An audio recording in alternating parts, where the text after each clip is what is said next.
Hello, everyone. Good afternoon. Welcome to this media briefing for the release of the Reimagining Public Safety Task Force Final Recommendations Report. My name is Caroline Sturgis, Assistant Chief Administrative Officer for the County Executive's Office, and I will be moderating this briefing. Today, we are joined by County Executive Mark Elrich, the co-chairs of the Reimagining Public Safety Task Force, Bernice Merrique North and Mark Marrier, and David Douglas, President of Effective Law Enforcement for All, also known as ALEFA. We are also joined by our Police Chief, Marcus Jones, our Fire and Rescue Services Chief, Scott Goldstein, and Director of Corrections and Rehabilitation, Angela Talley. Our agenda for today includes remarks from our County Executive, a presentation from the task force co-chairs, and remarks from ALEFA. We will then open it up for questions and answers. Reporters, you have been provided permission to record, and we will use the chat to communicate during the Q&A session. So let's begin with our County Executive, Mr. Elrich. So thank you very much, and I'm glad that everybody's here today as we launch the opening of the work done by the Reimagining Public Safety Task Force. Both nationwide and here in Montgomery County, incidents involving police use of force have focused attention on racial injustices as well as the structure and funding of police. In order to have a thoughtful discussion and review our public safety efforts, I created the Reimagining Public Safety Task Force in August of 2020. The Reimagining Public Safety Task Force consists of 45 community members who represent the diversity of Montgomery County. They worked with 35 county staff and organization representatives and others tasked with developing recommendations that address policing practices and programs that lead to racial injustices. This work is vital as we're collectively aiming toward creating a safer community that is responsive to all county residents and creating an atmosphere where all county residents feel safe and frankly feel equally treated. I asked the task force to be bold in reimagining ideas, including what kind of police department we envision and what investments we want to make in our community. I've received the report and I find it thoughtful, thorough, and balanced. Some of the recommendations are simple and we can act quickly on them. Others are aspirational, requiring more time to work through how they can be implemented. And I can tell you that when you read this report, you actually see different views and ideas that weren't necessarily the views of the majority. So I'm really appreciative of creating a report where you can actually see the depth of opinions on some of these issues, because some of these issues were not cut and dried for anybody. So I'm glad the report reflects that. The report also opened the range of programming and policy initiatives for us to consider as we advance our public safety and racial justice strategies. They provide a basis for making progress, and I'm committed to exploring those findings. Before coronavirus hit, we had just finished a report on decriminalizing homelessness. We're looking from the beginning at what we can do on decriminalizing homelessness and decriminalizing poverty. This report fits neatly into that work, and I'm really glad that this is being done. I want to thank the members of the Reimagining Public Safety Task Force, especially co-chairs Bernice Merrique North and Mark Maurer, for their hard work over the past 5 months. They volunteered their time, attended regular meetings, and participated in tough and detailed discussions about reimagining public safety. The breadth of their recommendations included in this report is evident to their dedication to this work and our community, and I really thank you for that. I don't believe you get reports like this without the kind of leadership that you all were able to provide, so it is really greatly appreciated. I also want to thank the Effective Law Enforcement for All, Inc. for partnering with the county to help the task force produce this meaningful report. The work of the task force is compiled into this final report's recommendations. And I'm proud of the comprehensive and forward-thinking nature of the report. And this is the beginning of the work on public safety. It's a critical step. It's the critical first step in a series of coordinated efforts between the county government and communities to rethink and reshape how we deliver services in a more equitable and more just manner. I'm inspired by the efforts of the task force, and my administration is committed to continuing the transformative work of public safety in Montgomery County by advancing the goals of this report. I think you've laid out an excellent blueprint. You've given us a menu of options. I'm really happy that I have something solid to work with like this. So I'm excited to be here, hear from the public, and I hope the public is as engaged as I am in wanting to know what are the recommendations of the task force and where do we go from here. So again, thank you all very, very much, and I'll turn it back to Caroline. Thank you, Mr. Executive. We will now hear from our co-chairs, Bernice Merrique North and Mark Meyer. Before I turn over the presentation to them, I would like to quickly introduce them. Bernice is an attorney that practices criminal defense, wills, and probate law with her office in downtown Silver Spring, Maryland. She began her legal career with the state's attorney's office for Anne Arundel County, where she spent 6 years prosecuting misdemeanors and felonies charged against juveniles and adults. Thereafter, she worked for the law offices of Eileen Oliver, practicing primarily family law. She previously served as chair of the Silver Springs Citizens Advisory Board and as a member of the Judicial Inquiry Board for the Commission on Judicial Disabilities.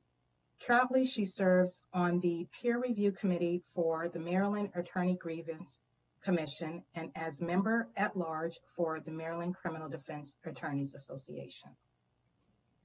Mark recently retired as executive director of the Sentencing Project, a national nonprofit engaged in addressing mass incarceration and reducing racial disparity in the criminal justice system. In that capacity, he frequently testified before Congress, the Congressional Black and Hispanic caucuses, and state legislative bodies.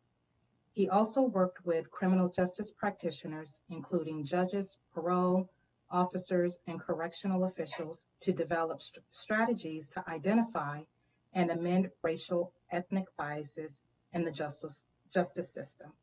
In 2019, he received a Frederick Douglass 200 Award as one of 200 individuals who best embody the spirit and work of Frederick Douglass. With that, I will turn over the presentation to Mark and Bernice. Give me a moment to present it.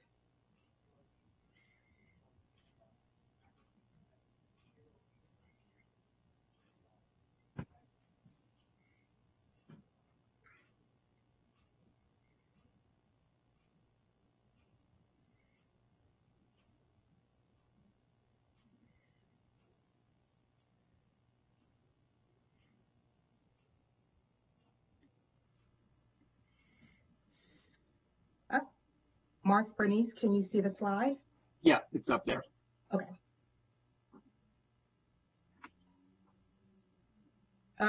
Bernice, if you're speaking, yes, you're on got it. I unmuted myself. Good afternoon, everyone. I'm Bernice Merrique North, co-chair of the Reimagining Public Safety Task Force, and it has been a pleasure serving along with Mark Maurer in this capacity, along with the 79 other task force members, about 46 community members during this whole process. And this report is really a combination of a passion project for everybody. As we all know, the death of George Floyd in Minneapolis was really a national outcry to have local jurisdictions reimagine what public safety looks like. And the members of this group really took that to heart. There are going to be recommendations that are really thinking outside the box. There's some recommendations that are going to be, based on the data that we've seen on a national level, as well as the local circumstances we've dealt with in Montgomery County, especially regarding police-related deaths.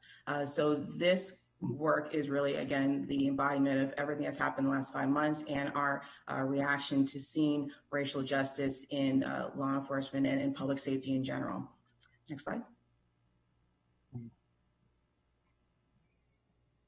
So a little bit about the key players in this effort. As I mentioned, Mark and I were co-chairs. We met with the whole task force group on a monthly basis, but the focus group co-chairs met a lot more frequently than that, as most 2 times a week, and as little as maybe twice a month. It just depended on the goals that they were trying to achieve in their reimagining public safety work. And Mark is going to go into the 5 focus areas in the next slide.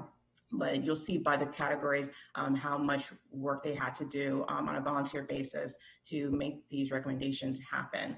And these focus group co-chairs were really not only very passionate about the topics, but really did an excellent job of being a level-headed leader in a lot of conversations that frankly were tense sometimes, but they all produced excellent work at the end. The community members were really the heart and soul of this report.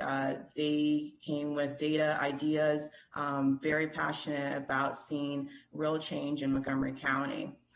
And the county representatives, while they were technically members of the task force, they were there providing information only. So the report that you will read, and there's approximately 87 recommendations, but the full report is really an embodiment of the voices of the community. The representatives, including the police department, county agencies, union reps, were there to provide information, some insight as we were navigating the recommendation process.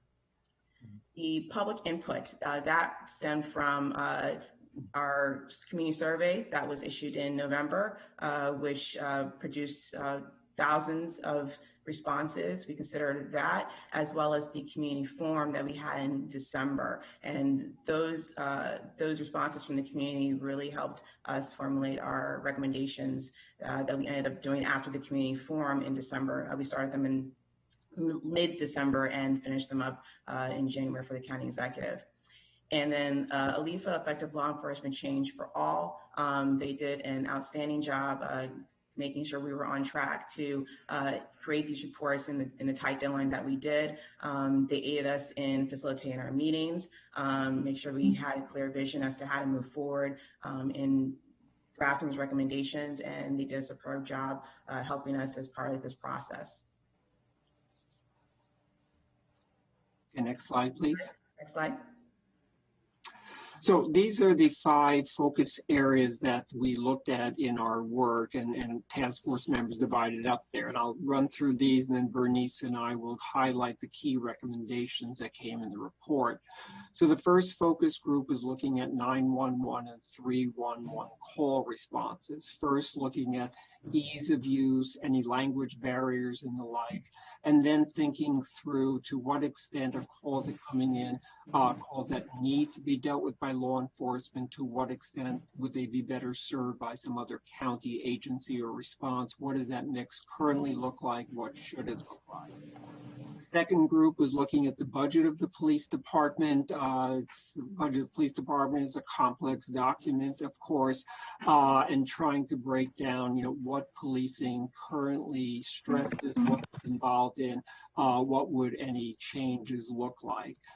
Third are programming in the police department, which starts with recruitment, hiring, training, what kinds of information and training is currently going on, how are police deployed, what are their relations with the community in various ways, and the like. Fourth is alternatives to prison and jail. First, looking at measures that currently allow for diversion from the justice system. For those who go through the court system, what does our current array of alternatives look like? Who gets into them? What are the racial equity issues and outcomes there as well? And fifth, what's the best practices for crisis response and social services? Again, we have a variety of initiatives, programs in the county. How are they working? Which ones could be expanded? Is there a need for new initiatives and the like?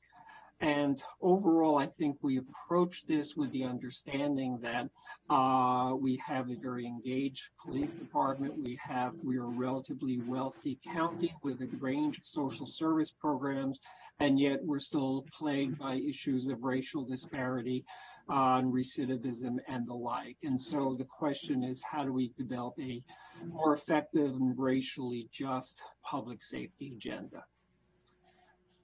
Now, next slide, we'll move to recommendations. Bernice. So these key recommendations don't necessarily reflect that every single person in the task force agreed. These recommendations reflect a synergy that we saw among all 5 focus groups, among the 87 recommendations that exist in the report.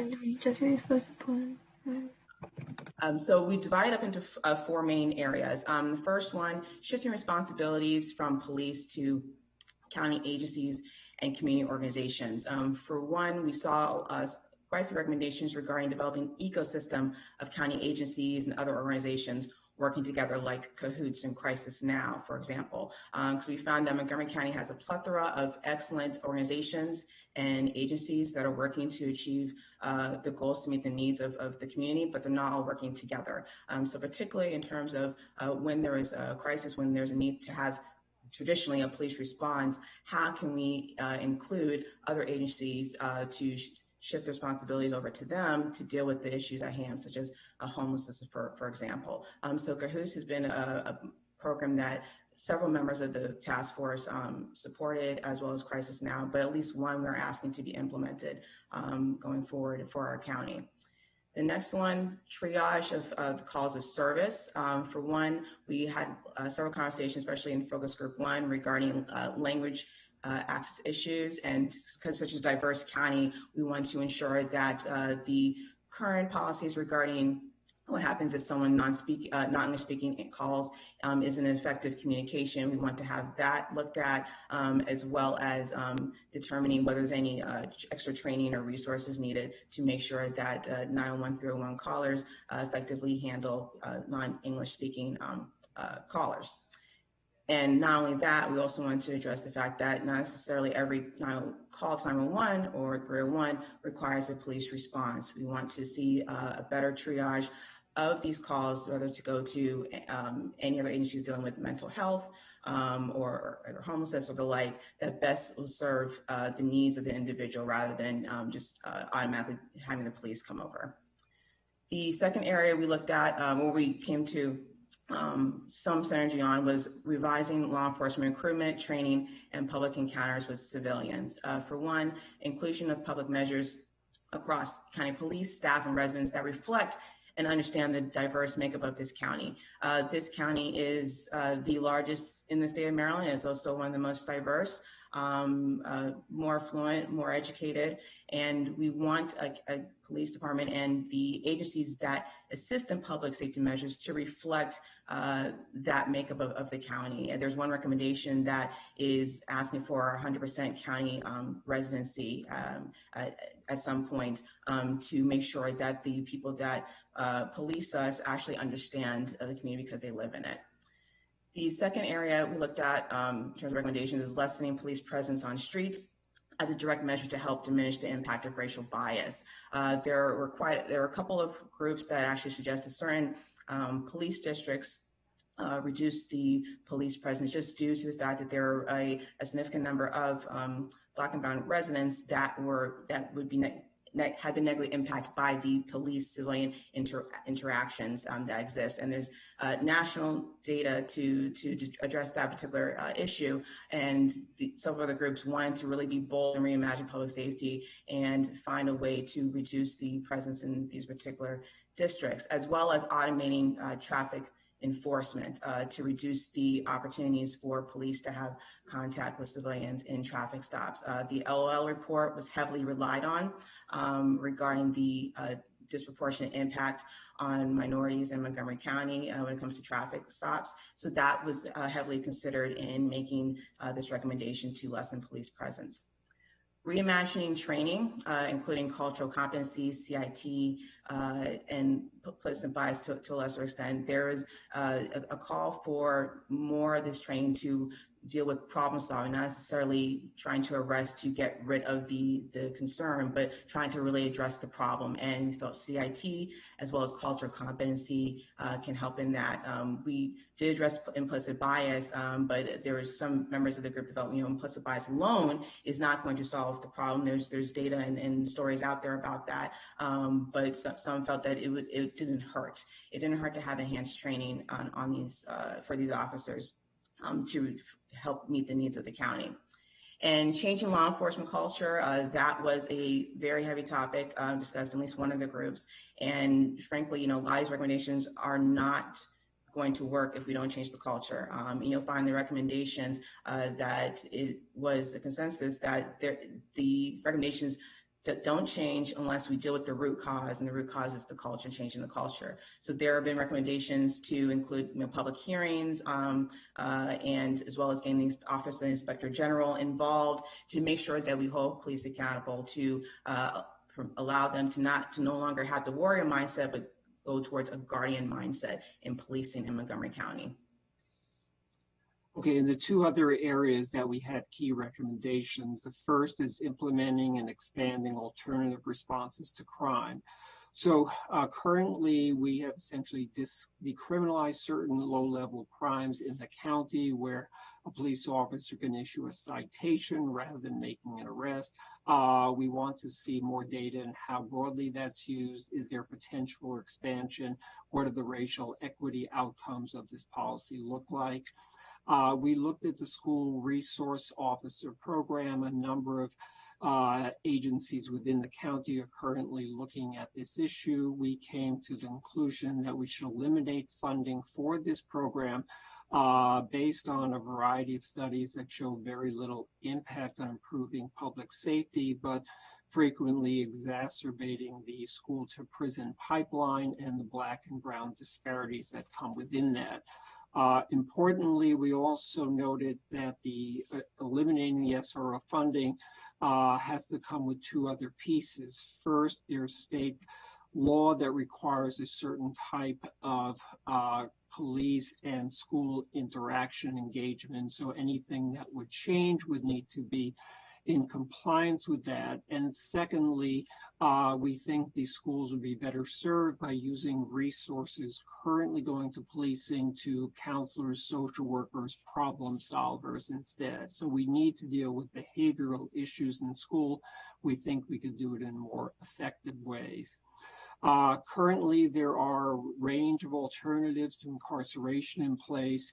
We would like to see the county dig deeper to assess to what extent they're providing actual alternatives to jail and prison. What are the financial outcomes? What are the racial, ethnic outcomes of that? Is there potential for expansion, looking at the criteria used for engagement, involvement in these programs? Then on traffic enforcement, as Bernice mentioned, to what extent is it possible to extend automatic enforcement of traffic infractions? There will always be some direct police engagement as they witness serious traffic violations, but can we shift more of this automatically to lessen the harm that may come out of traffic stops? And finally, the last set of recommendations has to do with collecting and analyzing data. There's no shortage of data nationally and within Montgomery County that documents severe racial disparities in the justice system, but we also have ongoing debates about the source of those disparities. Some would say this is all about socioeconomic issues outside the justice system. Some would say there's structural racism both in society and within the court system. Some would say this is individual bias by practitioners in the justice system. Unless we have detailed data, it's going to be impossible to know where we should put our resources to try to address these problems. And addressing it means heads of police department, probation departments, many others need to be looking at how their decision-making is contributing or not contributing to disparities other positive outcomes. So we have some good data available. There needs to be more if we really want to see how public safety is produced right now. So I think that's a sampling of the key recommendations we have in the report of the 87 in total.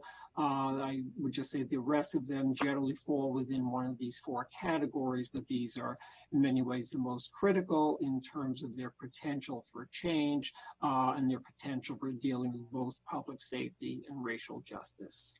So thank you.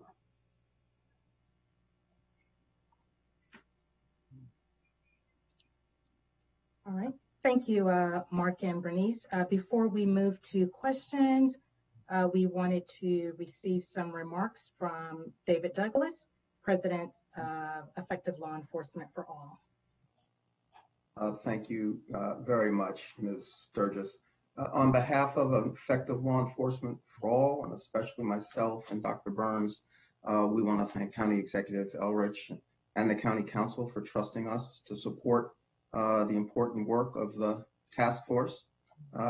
We also especially want to thank the task force members and their co-chairs, and the task force, as was mentioned, represented a wide cross-section of Montgomery County residents and leaders from the Montgomery County Police Department who all worked very hard to produce a thoughtful, comprehensive, and realistic report. And it was hard work, as Ms. North commented. There were lots of long meetings. They happened nights, they happened a few weekends, but despite the magnitude of the challenge or the length of the meetings, all voices were heard, they were considered. We really were impressed with the constructive dialogue. And while there are some differences, as one might expect, what overall emerged to us is how closely aligned members of Montgomery, the residents of Montgomery County and its police department are in terms of a model of policing that meets the needs of the police and all county residents. And in fact, that's exactly why we formed Effective Law Enforcement for All, to facilitate exactly that kind of honest and informed dialogue that is necessary to achieve policing that is safe and effective for police and the communities they serve. We all felt extremely privileged to support your work. We're inspired by the example the task force has set, and we are actually confident that all your hard work will prove to be a model for communities across the country that will follow your lead. So thank you all for allowing us to be part of this process. Thank you, Mr. David Douglas. At this time, we will open it up for questions and answers questions from the media. I just want to remind you, please, to remember to state your name and your media outlet in the chat, and I will acknowledge you that way.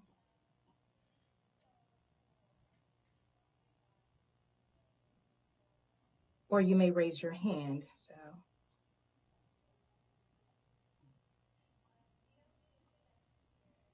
Okay, I see Rebecca Tan from the Washington Post has some questions. Hi, thank you. County Executive Elrich, you said that there was some measures that are easy to act upon and that your office is considering doing in the shorter term. Can you say what these are? Yeah, so, we're looking at further changes to the policy on police stops, particularly addressing concerns about equipment repair stops, but are extending that as the chief pointed out in a meeting we had, that policing in general requires that officers complete the stops as quickly as possible with no diversion into other areas outside of the reason they stopped the person. And that, of course, has come into question when we see some of the videotapes of people trying to probe and get searches of vehicles. And so some things like that we're trying to address front and center right now, because it's something we could do.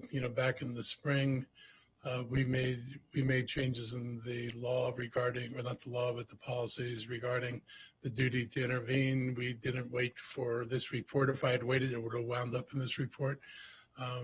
we knew this had to be addressed right away, so we dealt with it as quickly as we could.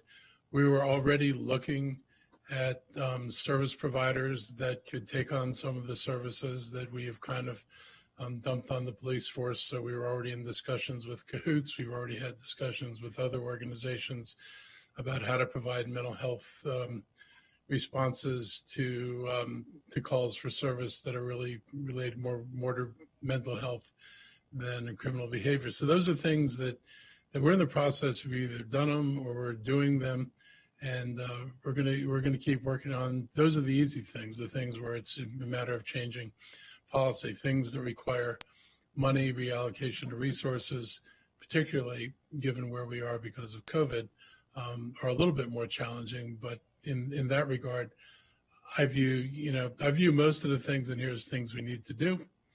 And so we've got to get there one way or the other. And we have to make that commitment to addressing social justice issues, whether you find money from inside policing or whether you just find money, period. We have to address this, and this has got to be a priority.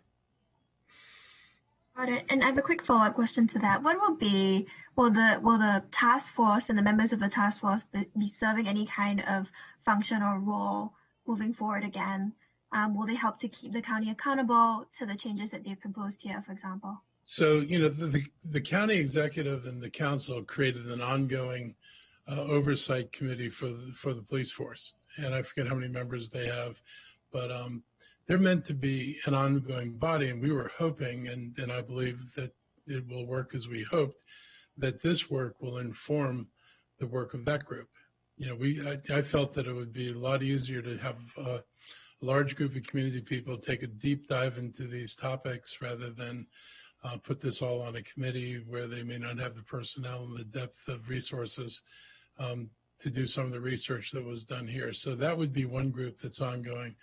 And folks in this group have also said there are topics they'd like to continue to research on, that because we were trying to get reports done in time for budget consideration, there were some groups that felt they could have spent more time, and I'm more than happy to have people spend more time into delving into things. There are questions I have that I would like more data on.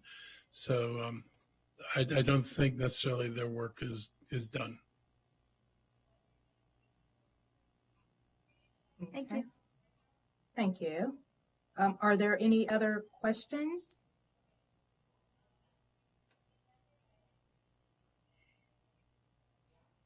Checking the chat. I don't see any hands raised.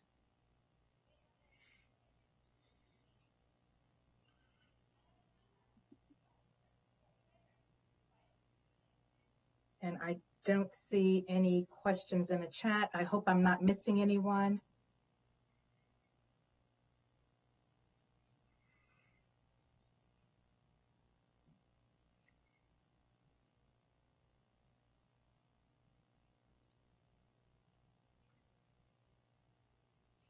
Okay.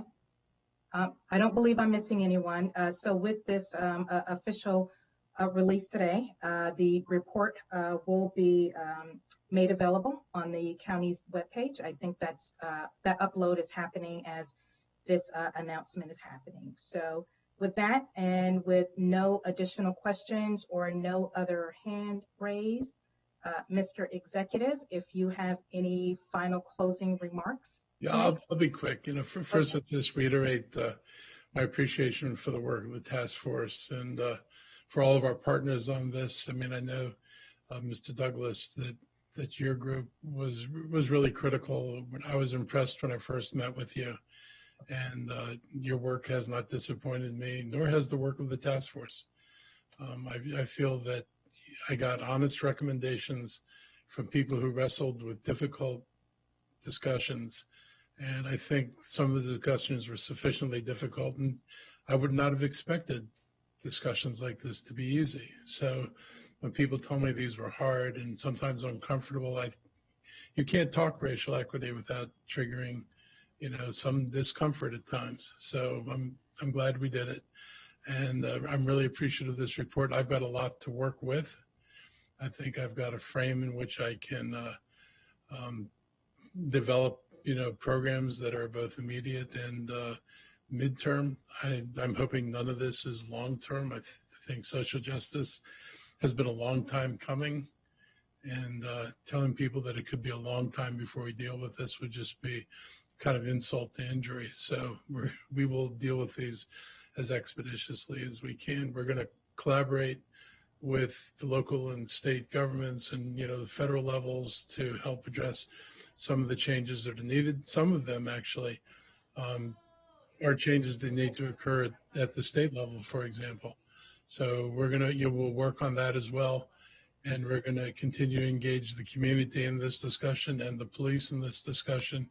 I know you come from a background of being inclusive in this, and we really want an evolution in the county, and an evolution means that I expect that our police department becomes part of this. I understand what it means to be in an institution and be in an institution for a long time and have the expectations, but sometimes institutions need to change. It's not always easy, but it's often necessary. And so I'm hoping that people take a deep breath and get down to the work of doing this. And we'll all discover that after some initial concerns about how hard this might be, we'll discover that we have more in common than we have different, and we'll be able to move this stuff forward.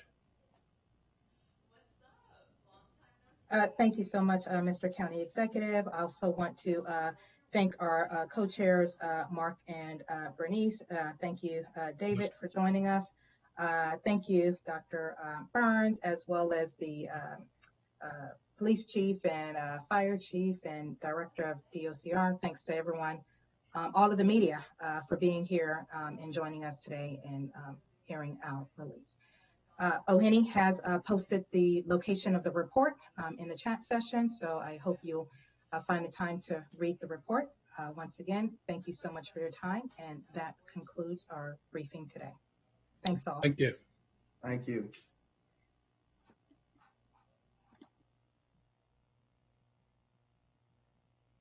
At 240-777-7433.